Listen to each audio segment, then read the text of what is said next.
Ihanda ko na ho yung baon nyo ni Papa sa minahan, ha? Naku, salamat. Lagyan mo ng 5 kamatis pala. O ito. Opo, ma. 5. Bangon mo. Papa. Pa, kain. Pa, lingkod sa. Kadyot lang, ha? Timplahan kag kape. Saka yung baon nyo ni Mama. Nalagay ko na ho dito. Ikaw. Mama mo,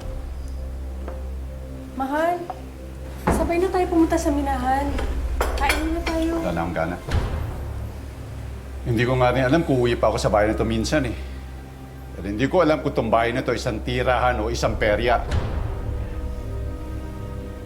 Pa, huwag naman po kayo sigurong ganyan.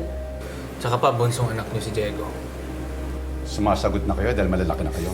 Baka gusto niyong pag-untugin ko ulo niyong 4. Ang aga-aga niyo mag-inis! Ako na lang ako sa minahan!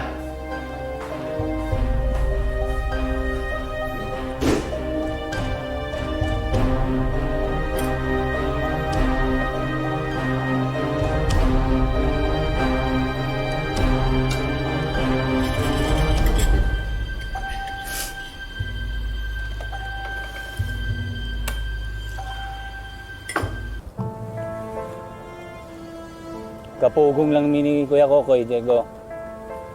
Pero sa totoo lang, sagad na kami.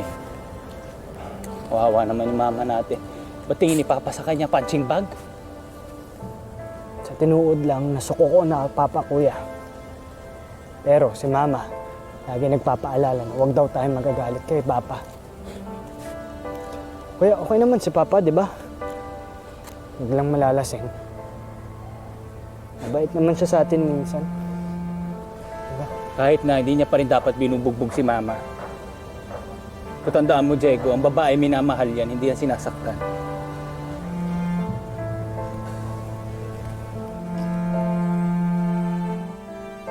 Yan. Ma, may dala kami pasalubong sa'yo.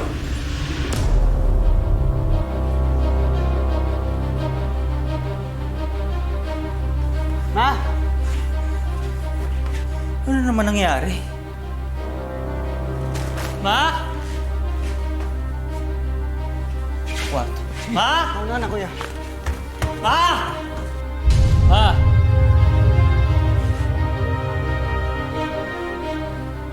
Ma?